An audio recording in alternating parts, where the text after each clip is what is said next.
예루살렘에 있는 교회에 큰 박해가 있었습니다. 초대교회인 예루살렘 교회. 여러분, 한두 번 박해가 있지 않았기 때문에, 박해는 여러분들 대단히 많지 않았습니까? 그렇기 때문에 만연해 있다 보니까 이번에도 박해가 그런가 보다 할 수 있겠지만, 이번만큼 좀 다른 것 같아요. 스데반 집사의 죽음은 당시 성도들에게 커다란 충격을 안겨주었기 때문인데요, 교회에서 함께 동역했던 그였습니다. 여러분, 함께 동역했던, 함께 봉사하고 사역했던, 예배드렸던 집사님이 돌에 맞아 죽은 거예요. 왜 그렇습니까? 복음 전하다가 군중들이 던진 돌에 맞아서 피를 여러분들 흘려가면서 자신의 눈앞에서 죽는 모습을 많은 성도들이 지켜보게 되었습니다. 여러분, 잠자리에 들어도요, 성도들 이제 마음속에 두려운 거예요. 나도 이렇게 되면 어떡할까? 여러분, 정말 함께 밥을 먹고 함께 회의하고 함께 예배를 드렸던 이 스데반 집사, 정말 그가 뭘 잘못했기 때문에 이렇게 죽은 게 아니잖아요.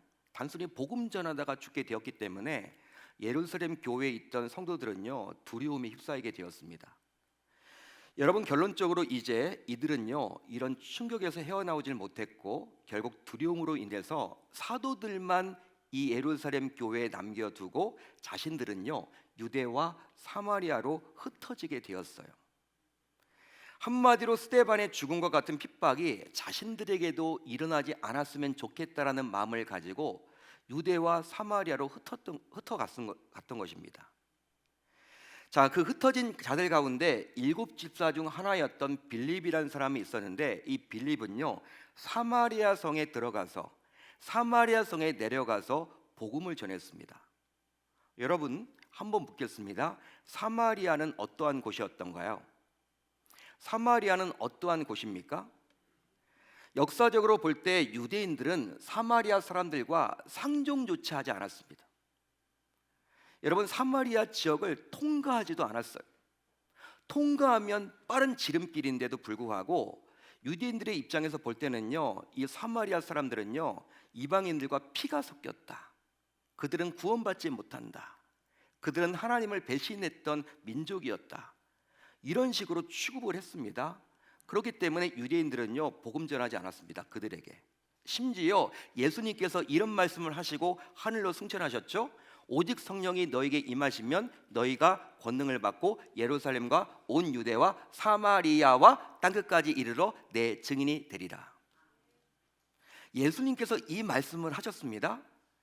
여러분, 이제 백성들은요, 성도들은요, 주의 사도들은요, 성령을 받았어요.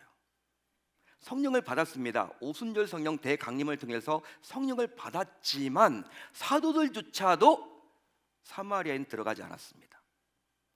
유대에서만 머물렀어요. 예루살렘과 유대 정도는 가도 사마리아는 복음 전하지 않았습니다. 왜? 역사적으로 가면 안 되는 곳이었기 때문에. 예수님께서 명하셨지만 가지 않았던 거예요. 그런데 여러분들과 같은 평신도 지도자였던 빌립 집사가 사도 사마리아에 들어간 거예요. 사마리아에 들어가서 뭘 했습니까? 복음을 전했다라는 것이죠. 한마디로 성도 모두가 유대 땅에서만 복음을 전하던 그때에 그는 유대인들이 원수로 여기고 심지어 짐승처럼 여기던 그 사마리아 땅에서 복음을 전했다라는 것이죠. 결국 그를 통해서 전해진 복음을 듣고 사마리아 성 안에서 정말 놀라운 일이 일어나게 되었는데요, 바로 더러운 귀신들이 떠나갔습니다. 그리고 불치병과 같은 안진뱅이가 벌떡 일어서게 되었고 중풍병자가 고침받게 되었어요. 그 결과 성 안에 있던 사람들은 큰 기쁨으로 충만하게 되었죠. 여러분, 이런 내용들이 방금 전 우리가 읽었던 오늘 본문의 앞부분에 나와 있는 8장의 내용이에요. 8장의 앞부분에 나와 있는 내용입니다. 여러분, 이런 놀라운 소식은 당시 예루살렘 교회에 남아있던 사도들에게 전해졌어요. 그러자 사도들은 사마리아도 하나님의 말씀을 받았다라는 소식에 이것을 확인하고자 동역자였던 베드로와 요한을 그곳으로 보냈습니다. 자, 그런데 사마리아에 도착한 베드로와 요한은 사마리아 사람들이 성령 받기를 기도했습니다. 여러분, 무엇 받기를 기도했다고요? 성령 받기를 기도했습니다. 물론 그들이 이런 기도를 한 것은 아직 사마리아에 있는 한 사람에게도 성령이 내리신 적이 없고 오직 주 예수의 이름으로 세례 정도만 받았기 때문이었어요. 하지만 이런 내용은요, 다소 이해하기가 힘이 들죠. 다소 이해할 수가 없습니다. 왜냐하면 앞에서 언급했던 말씀의 근거에서 생각을 해보면 말이 안 되는 내용이기 때문이에요. 여러분 잘 들어보시라고요. 분명히 빌립 집사가 복음을 전했을 때 더러운 귀신이 어떻게 되었습니까? 떠나갔습니다. 또 불치병이라 할 수 있는 각종 질병들이 떠나갔고 치유받았고 중풍병자와 안진뱅이가 치유되는 놀라운 기적이 일어났어요. 물론 이런 놀라운 역사는 빌립 집사의 개인적인 능력이 아니라 오직 복음과 함께 역사하시는 성령의 능력입니다. 믿으시면 아멘, 동의하시면 아멘. 자, 그런데 어째 성경은 아직 한 사람에게도 성령 내리신 일이 없다라고 말을 해주고 있는 것일까요? 결과적으로 사마리아에 도착한 두 사도에 의해서 안수를 받게 된 자들이 성령을 받게 되었어요. 놀라운 일입니다. 이미 우리는 베드로와 요한을 통해 나타난 성령의 역사를 잘 알고 있죠. 실제 여러분 사도행전 2장을 보게 되면요, 오순절 성령의 임재를 경험했던 베드로가 이제 설교를 시작했는데 이 베드로의 설교를 듣고 3,000명이 주 예수를 믿고 세례받는 기적이 일어났어요. 전혀 여러분들은 놀라지 않으시네요. 3,000명, 한 번 설교할 때 3,000명이 주 예수를 믿고 세례받는 기적이 일어난 겁니다. 성령의 역사죠. 그뿐만이 아닙니다. 사도행전 3장을 보게 되면요, 오순절 성령을 경험했던 베드로와 요한은 어떻습니까? 나면서부터 걷지 못한 자를 예수 이름의 권세로 단번에 이렇게 세웠죠. 할렐루야. 성령의 역사입니다. 자, 이런 그들이 이제 사마리아에서도 안수하자 정말 놀랍게도 성령을 받는 자들이 생겨났던 거예요. 한마디로 성령의 충만한 역사가 일어났습니다. 할렐루야, 할렐루야. 자, 그런데 베드로와 요한의 안수를 통해서 성령의 역사가 일어나는 것을 친히 목격했던 사람이 있었습니다. 그는 과연 누구였느냐? 마술사 시몬이었어요. 자, 이 마술사 시몬이 보기에 정말 신기하잖아요. 놀라운 권능이잖아요. 파워 아닙니까? 성령의 능력이. 그러자 어떻게 했느냐? 이 베드로와 요한에게 찾아와서 자신이 가지고 있는 돈을 주면서 그 권능을 자신이 살 수 있도록 해달라고 이야기를 해요. 한마디로 성령을 돈으로 사겠다라는 것이죠. 여러분, 어떻게 마술사 시몬은 성령의 역사를 돈으로 살 수 있다고 생각을 했던 것일까요? 정말 성령의 역사를 돈으로 살 수 있다고 여러분들은 생각하십니까? 여러분들은 생각하시나요, 그렇게? 하지만 이런 시몬의 요구를 들었던 베드로는요, 그를 저주해 버립니다. 무섭게 저주를 해버립니다. 자, 오늘 말씀 20절을 우리 한번 같이 읽어보겠습니다. 시작. 베드로가 이르되 내가 하나님의 선물을 돈 주고 살 줄로 생각하였으니 내 은과 내가 함께 망할지어다. 여러분, 그렇다면 성령의 역사는 과연 어떻게 몸소 체험하는 것일까요? 체험할 수 있을까요? 이 질문에 대해 답을 하기 전에 먼저 성령님이 과연 어떤 존재인지를 여러분들이 먼저 아셔야만 합니다. 하지만 현실은 어떻습니까? 교회를 오랫동안 다녀도 막상 성령님이 어떠한 분인지 우리가 잘 대답을 못해요. 여러분들이 이 자리에 앉아 계시는데 10년 이상 예수를 믿었다, 아마 많이 계실 텐데 어떤 친구가 여러분들에게 와가지고, 불신 친구가 와가지고, 야, 성령이 뭐야? 성령이 뭐야? 교회를 내가 다니기 시작했는데 목사님이 성령 이야기를 하는데 성령님이 과연 어떤 존재야? 너는 그래도 교회를 10년 이상 다녔으니까 나에게 좀 답을 해줘. 여러분, 어떻게 답변을 하시겠습니까? 이런 질문 들으면요 좀 막연해요. 여러분들, 성령님 하면요 눈에 보이지 않아요. 하나님, 예수님은 좀 설명할 수 있을 것 같아. 근데 성령님 하면요 잘 설명이 안 됩니다. 그게 여러분 사실이죠. 자, 그렇다면 성령님은 과연 어떤 존재일까요? 어떤 분일까요? 성령님은 우리를 위해서 보내주신 하나님의 선물입니다.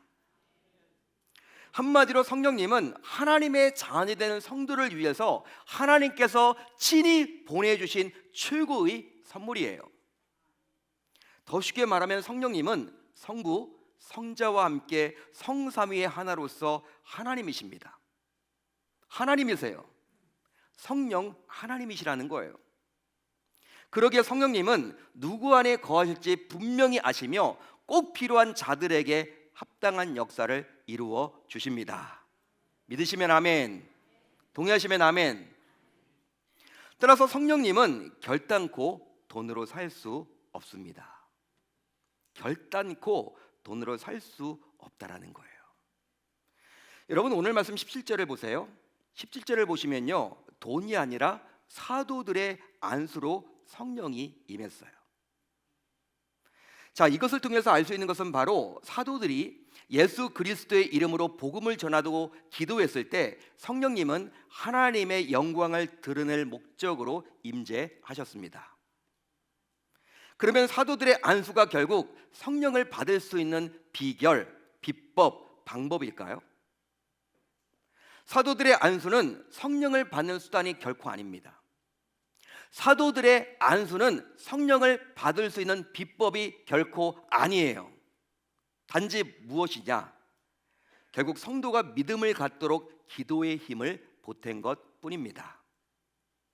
그런즉 성령님은 우리의 마음대로, 우리의 의지대로 움직일 수 있는 존재가 아니라는 거예요. 할렐루야. 실제로 성령님은 아주 인격적인 분이세요. 우리가 여러분 자칫 오해하는 것이 성령을 어떤 불이나 막 불받아라. 여러분 성령님은 그렇게 임하지 않습니다. 지극히 인격적인 존재예요. 자, 그러기에 인간의 욕심과 욕망을 채우기 위한 수단과 방법으로 이용할 수 있는 존재가 아니라는 것이죠. 그런데 어찌 성령을 돈으로 살 수 있단 말입니까? 자, 그러면 하나님으로부터 성령을 선물로 받기 위해서는 이제 어떻게 하면 좋을까요? 하나님으로부터 성령을 선물로 받으려면 어떻게 하는 것일까요? 하나님께서는 자기 자녀들이 성령 선물 받기를 고대하십니다. 그래서 이 성령의 도우심으로 모든 불행한 삶에서 벗어나기를 기대하시고 지금도 원하세요. 그러기에 우리가 하나님의 자녀가 맞다면 저와 여러분들 역시 성령의 역사를 몸소 체험해야만 하는 것입니다. 할렐루야, 할렐루야. 오늘 말씀 22절을 잘 보세요. 여러분들이 가지고 있는 성경 22절을 눈으로 한번 보십시오. 여러분 눈으로 보시면 어떤 내용이 나와 있습니까? 하나님의 선물인 성령을 받으려면 자기의 악함을 회개하는 것이 전제 조건이라고 베드로는 말을 해주고 있어요. 실제로 사도행전 2장을 보면 오순절 성령의 임재를 경험했던 베드로는 이제 다음과 같이 말씀하사 어떻게 하면 성령의 선물을 받을 수 있는 것인지 우리에게 말을 해주고 있습니다. 자, 이렇게 베드로가 이야기를 하죠. 베드로가 이르되 너희가 회개하여 각각 예수 그리스도의 이름으로 세례를 받고 죄 사함을 받으라. 그리하면 성령의 선물을 받으리니. 아멘. 따라서 성령의 임재와 역사를 체험하기 위해서는 진정한 회개를 통해서 자신이 지었던 죄를 깨끗하게 용서받고 새로운 삶을 살겠다고 다짐하고 결단하는 가운데 결국 새로운 삶을 살아야 하는 것입니다. 할렐루야, 할렐루야. 그런즉 그리스도인답게 살려는 분명한 신앙적 결단이 없이는 성령의 임재와 역사를 경험하기는 어렵다라는 거예요. 그렇습니다. 성령의 임재와 역사는 새로운 부대에서 일하십니다. 역사합니다. 새 부대에서 일어나요. 왜냐하면 성령님은요 성결과 거룩의 영이기 때문에 깨끗하게 청소된 곳에 임하기 때문이에요. 여러분 성령은요 죄 있는 곳에서 역사하지 않습니다. 더러운 죄 있는 곳에서 일어나지 않아요. 성령님은요, 거룩의 영이에요. 성결의 영이기 때문에 깨끗한 심령 속에서 일하세요. 그러기에 성령의 임재와 역사를 여러분들이 몸소 체험하기를 소망한다면 이제 마음의 대청소로 깨끗한 심령이 되어서 성령 받는 준비를 해야 할 줄로 믿습니다. 여러분, 성령의 역사가 있는 곳에는 치유와 회복이 일어납니다. 하지만 사단은 어떻습니까? 의심으로 치유와 회복을 방해해요. 또 성령의 역사가 있는 곳에는 확신과 평안이 임합니다. 하지만 사단은 어떻습니까? 각종 염려로 두려움과 불안을 가져오죠. 더하여 성령의 역사가 있는 곳에는 변화와 개혁이 일어납니다. 하지만 사단은 어떻습니까? 고정관념으로 기존의 틀에서 벗어나지 못하도록 막아요. 그뿐 아니라 성령의 역사가 있는 곳에는 삶의 주인으로 예수님을 모시게 돼요. 하지만 사단은 어떻습니까? 우리의 이기심을 작동해서 여전히 스스로 주인으로 살아가라고 유혹합니다. 자, 그렇다면 왜 당시 사마리아에서는 성령의 임재가 나타나지 않았던 것일까요? 여러분, 왜 당시 사마리아에는요, 왜 성령의 임재가 나타나지 않았습니까? 당시 사마리아 사람들은 빌립 집사를 통해서 역사하신 성령의 능력을 믿음으로 받아들이지 않고 오직 머리로만 받아들였기 때문입니다. 지적으로만 믿었다라는 거예요. 여러분, 지식적인 믿음이 굉장히 위험합니다. 필요하죠, 여러분. 그렇지만 거기에 머물러 있으면요, 성장이 안 일어나요. 여러분, 신학 교수들 가운데 구원받지 못하는 사람들도 있음을 알고 계십니까? 신학교 교수님인데, 신학을 연구하는데, 여러분, 신학이라는 하나님에 관한 여러분 연구를 하는데 구원의 확신이 없는 거예요. 여러분, 그런 분들이 있습니다.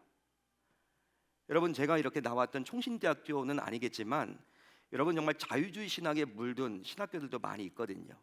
성경을 성경으로 여러분 여기지 않는 신학교들도 많거든요. 여러분, 그런 신학교 교수님들은요, 구원의 확신도 없어요. 하나님에 대해서 잘 설명합니다. 성경은 빠삭해요. 여러분, 줄줄줄 여러분 이렇게 읊니다. 그렇다고 해서 여러분 구원받는 게 아니라는 거예요. 왜? 머리로만, 지식으로만 반응했기 때문에, 받아들였기 때문에. 한마디로 각종 표적과 큰 능력이 나타난 성령의 역사를 당시 영적으로 받아들이지 않고 오로지 육적으로만 받아들였어요. 그 결과 믿음의 눈으로 받지 않고 그저 신비로운 일에 놀라워할 따름이었죠. 대표적인 인물이 바로 누구였습니까? 마술사 시몬이었습니다. 자, 그래서 이제 그들은 각종 성령의 능력을 보고 놀라워하면서도 물세례는 받으면서도 성령 세례는 받지 못한 거예요. 따라서 복음을 듣고도 다시 태어남, 즉 중생했다고 볼 수는 없는 것이죠. 할렐루야. 여러분, 저는 그러기 때문에 소망을 해요. 무엇이냐면 우리가 세례를 줄 때가 있죠. 항상 제가 세례를 줄 때 여러분들에게, 앉아 계시는 여러분들에게 내가 세례를 받는 것처럼 기도해 달라고 제가 항상 부탁하는 게 무엇입니까? 이분이 물 세례를 받을 때 단순히 물로만 세례 받지 않고 성령 세례까지 같이 받을 수 있도록 해달라고 저는 간절히 기도합니다. 여러분, 그 기도를 같이 해주셔야 하는 것이죠. 사랑하는 성도 여러분, 여러분들은 요즘 아이들의 꿈이 무엇인지 아십니까? 이 자리에 지금 아이들도 앉아 있더라고요. 지금 눈에 보이는데 우리 아이들의 꿈이 있나요? 여러분들의 자녀들의 꿈이 있습니까? 예전에는요, 그래도 제가 여러분 어릴 적에는요, 여러분 다 꿈이 나름대로 있었잖아요. 나는 커서 나는 판사가 되겠다, 나는 커서 기자가 되겠다, 나는 커서 엔지니어가 되겠다, 나는 커서 경찰관이 되겠다, 심지어 어떤 친구들은 나는 커서 대통령이 되겠다. 나름 다 꿈이 있었거든요. 저는 어릴 적부터 목사가 되겠다. 다 여러분 꿈을 가졌거든요. 요즘 아이들은 여러분 꿈이 뭐냐라고 물어보면요, 대부분 없대요. 내가 뭘 해야 될지 모르겠대요. 심각합니다, 여러분. 꿈이 없어. 근데 꿈이 있는 아이들이 있더라고요. 그래서 물어보면요, 너 꿈 뭐야? 기뻐서 여러분 물어보면요, 여러분 꿈이 있는데 건물주가 되는 거래요. 건물주가 되는 게 꿈이래요, 요즘 아이들이. 진짜 그렇다니까 여러분. 이게 안 믿겨지시죠? 중고등부 아이들에게 물어보세요. 건물주, 건물주. 여러분 우스갯소리지만 이런 이야기 들어보셨어요? 조물주 위에 건물주. 들어보셨어요? 여러분 그만큼 아이들이 보기에도 건물주의 위세가 대단한 거죠. 그만큼 요즘 우리가 살아가는 이 시대는 건물이 주는 안정적인 자산처럼 물질을 그만큼 중시 여기는 거예요. 여러분 물질 만능주의, 돈이면 뭐든지 할 수 있다. 돈 하다가 정말 돌아버려요. 그 시대가 여러분 요즘 아닙니까? 자, 그래서 이제 돈이면 모든 것을 할 수 있다고 여기는 성도들조차도 많이 있습니다. 실제로 삶에서 돈이면 할 수 있는 것들이 정말 많아요. 실제 그렇습니다, 여러분들. 돈이면 할 수 있는 것들이 많은 시대를 우리는 살아갈 수가 있습니다. 편리하게 살아갈 수가 있죠. 그걸 부정하고자 하는 건 아니에요, 여러분들. 자, 그래서 이제 이런 돈 중심, 물질 중심의 사회를 살다 보니까 요즘에 여러분 사람들이 부자를 가리켜서 어떻게 이야기해요? 부자는 부자인데 그 부자를 가리켜서 잘 산대요. 여러분 부잣집을 가리켜서 그 집은 잘 살아. 보통 그렇게 이야기를 한단 말이에요. 진짜 여러분 그 집이 잘 사는지 몰라요. 부자이지만 불행한 사람도 많기 때문에. 그러나 여러분 우리는 우리 머릿속에 이미 부자는 잘 사는 사람이라고 평가를 해놓고 이렇게 말을 하는 거죠. 그러나 과연 부자가 잘 산다고 장담할 수 있겠습니까, 여러분들은? 여러분 돈으로 할 수 있는 것도 많아요. 그걸 부정하고자 하는 건 아닙니다. 하지만 여전히 돈으로 할 수 없는 것도 많습니다. 예를 들어 보면 좋은 침대는 살 수 있지만 단잠은 살 수 없어요. 여러분 수백만 원짜리 정말 침대를 샀는데도 불구하고 여러분 밤에 잠이 안 오면요, 그거 어떻게 해요? 예? 단잠은 살 수 없는 거예요, 돈으로. 여러분 또 양질의 음식은 살 수 있어도 건강은 살 수가 없죠. 그뿐 아니라 넓은 평수의 아파트로 이사할 수는 있지만 넓은 마음을 갖기는 힘들어요. 이처럼 여전히 우리 수중에 돈이 있어도 가질 수 없는 것들이 너무나도 많아요. 자, 그래서인지 우리는 갖지 못해서 불행하다고 여기는 경우들이 또 많이 있죠. 나는 갖지 못해서 불행하다. 하지만 하나님의 자녀만이 누릴 수 있는 아주 특별한 선물이 있습니다. 그것은 바로 우리의 필요를 채워주시는 성령의 임재와 성령의 능력입니다. 실제로 성령님이 역사하시면 우리의 삶은 분명히 달라져요. 그 결과 행복한 삶을 살아갈 수가 있는 것이죠. 그런즉 이제 우리 모두 나에게 선물로 주신 성령님의 역사를 몸소 체험할 수 있어야 할 줄로 믿습니다. 그러기 위해서는 이제 성도인 우리 모두 다음을 기억합시다. 먼저 성령은 믿음의 사람에게 역사하는 선물입니다. 따라서 하나님께서는 성령의 능력을 믿고 의심하지 않는 자에게 기적을 선물로 주시는 거예요. 한마디로 그 믿음대로 역사를 이루어 나갑니다. 그러게 믿지 않은 자에게는 그 어떤 일도 일어나질 않아요. 그런즉 오늘 나에게 역사하시는 성령의 능력을 믿고 이 시간 치유와 회복을 받을 수 있기를 바랍니다. 나를 치유케 하심을 믿습니다. 나를 새롭게 하심을 믿습니다. 나를 회복케 하심을 믿습니다. 다음으로 성령은 기도의 사람에게 역사하는 선물입니다.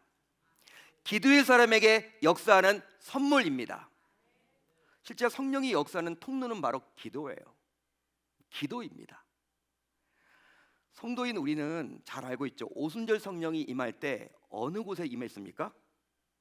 예루살렘에 있는 마가의 다락방에 임했어요. 근데 마가의 다락방에서 120명의 주의 문도들이 뭐 했습니까? 밥 먹었나요? 세미나 했나요? 찬양했나요? 회의했나요? 그거 아니에요, 여러분. 기도할 때. 그들이 여러분 기도할 때, 여러분 다른 거 할 때 여러분 임한 게 아니라 기도할 때, 연합하여 합심으로 기도할 때 성령이 임했어요. 따라서 기도와 성령과 기도는 뗄래야 뗄 수 없는 거예요. 성령을 여러분 이렇게 성령 충만한 사람들을 한번 보세요. 기도를 안 하는데 성령 충만할 수가 있을까요? 그건 어불성설입니다. 어불성설이에요. 말이 안 되는 거예요. 하지만 현실은 어떠할까요? 안타깝게도 하나님을 믿는다라는 성도들조차 성령의 역사를 체험하려고 기도가 아닌 다른 방법과 수단을 간구합니다. 자, 그러나 성령님은 기도의 사람을 통해서 결국 일하십니다. 믿으시면 아멘, 동의하시면 아멘. 더하여 성령은 바른 관계를 맺는 사람에게 역사하는 선물입니다. 바른 관계를 맺는 사람에게 역사하는 선물입니다. 관계는 소통이죠. 여러분 관계를 잘 맺는다, 소통이 잘 된다, 그런 뜻입니다. 그런데 여러분들은 소통이 막히면 성령이 일하지 않음을 알고 계시나요? 따라서 자신의 삶과 신앙을 면밀하게 잘 살펴봐서 혹시 막힌 부분이 있는지를 점검하셔야 합니다. 여러분 하나님과의 관계가 막히면요, 여러분 믿음의 문제가 생겨 있는 거예요. 왜 하나님과의 관계가 여러분 막혀 있을까요? 내 믿음에 지금 적신호가 켜져 있는 거예요. 그걸 점검하셔야 되는 것이죠. 또 사람과의 관계가 막혀 있으면요, 여러분 사랑에 지금 문제가 생긴 거예요. 사랑해야 될 그분을 왜 여러분 관계에 어려움이 생겼을까? 지금 사랑의 적신호가 켜진 거예요. 하나님이 원하시는 사랑을 하지 못하는 거예요. 물질과의 관계에 지금 막힘이 있으면 바로 섬김, 하나님의 섬기라고 우리에게 주신 물질을 우리가 여러분들 지금 놓치고 있는 거예요. 섬김에 지금 적신호가 켜진 겁니다. 그런 부분들을 여러분들이 잘 파악하셔서 막히지 않도록 노력하셔야 하는 것이죠. 여러분 우리가 살아가는 이 시대는 너무나도 살아내기가 복잡하고 힘이 들어요. 정말 여러분들 한 주 동안 애 많이 쓰셨습니다. 여러분들의 얼굴을 뵈니 한 주간 동안 입에 단내가 날 정도로 막 뛰어다녔던 것 같아요. 잘 나오셨습니다. 만만치 않으시죠 여러분? 너무나 힘들죠. 막 도망치고 싶고 포기하고 싶고, 정말 이게 꿈이면 좋겠다, 현실이 꿈이면 좋겠다, 이렇게 생각하시는 분들이 너무나 많을지도 모르겠어요. 따라서 스스로의 힘만으로는 살아낼 엄두가 나지 않는 것이 우리가 살아가는 현실이죠. 그러기에 하나님의 자녀만이 누릴 수 있는 하나님께서 주신 최고의 선물인 성령의 능력으로 살아가야만 하는 것입니다. 실제로 성령의 능력으로 살아가는 것은요, 에베레스트와 같은 높은 산에 오를 때 내 힘으로 내 노력으로 올라가는 것이 아니라 헬리콥터를 타고 올라가는 것과 같은 거예요. 여러분 우리가 설악산을 올라갈 때도요, 뭐 산 잘 타시는 분들도 있겠지만 대부분의 분들은 힘들죠. 여러분 오르지 않았으니까, 평상시에 훈련이 안 돼 있으니까.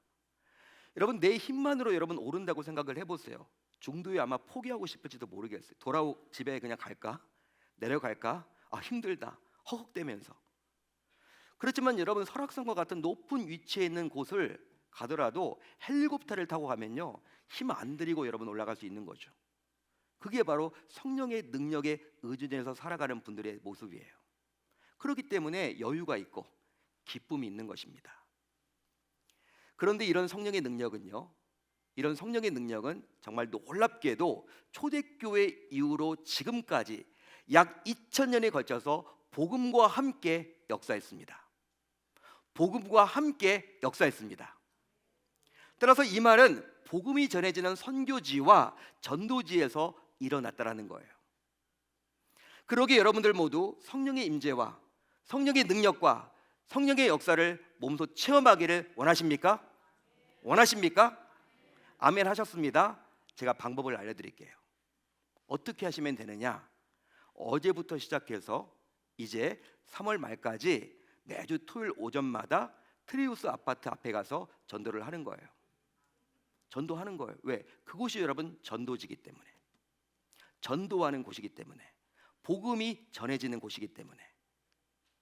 실제 여러분 그래요. 여러분 저는 해외 선교, 단기 선교를 참 많이 다녀왔는데 갈 때마다 느끼는 것이 무엇이냐면, 여러분 어떤 권사님이 그냥 여러분 평범한 권사님이야. 여러분들과 같은 권사님이야. 교회를 잘 섬기고 기도하는 분이야. 병을 고치더라고요.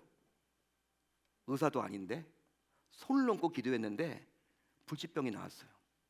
저는 그 눈으로 제가 직접 봤어요. 한국에서는 그분 아무것도 못해요. 여러분 그런 소문이 나가지고 교회 돌아오니까 이것저것 아픈 분들이 그분에게 여러분 이렇게 막 기도받으려고 했는데 기적이 안 일어나. 기적이 안 일어나. 선교지에서는 여러분 놀랍게도 기도했는데 손을 놓고 그냥 기도한 거야. 불치병이 나왔습니다. 왜 그럴까요, 여러분? 왜 성령께서 그곳에서는 역사하시는데 왜 여러분 한국에서는 역사하지 않았을까요? 같은 분인데, 동일하게 기도하는 분인데 왜 그럴까요? 대한민국에는 병원이 많기 때문에. 병원 가서 고치면 돼요. 선교지는요, 여러분 병원이 없어요. 그냥 여러분 죽어가는 거예요. 하나님의 은혜 주시지 않으면 오늘 내일 하는 거예요. 그때 성령이 강하게 역사하는 거죠. 전도지도 마찬가지입니다. 전교하는 환경, 사단 마귀도 가장 틈을 타고 역사를 하지만 하나님께서 가장 기뻐하시는 곳이기 때문에 그곳을 하나님께서 떠나지 않으시고 우리에게 능력을 베풀어 주시는 겁니다. 담대함을 허락해 주시는 겁니다.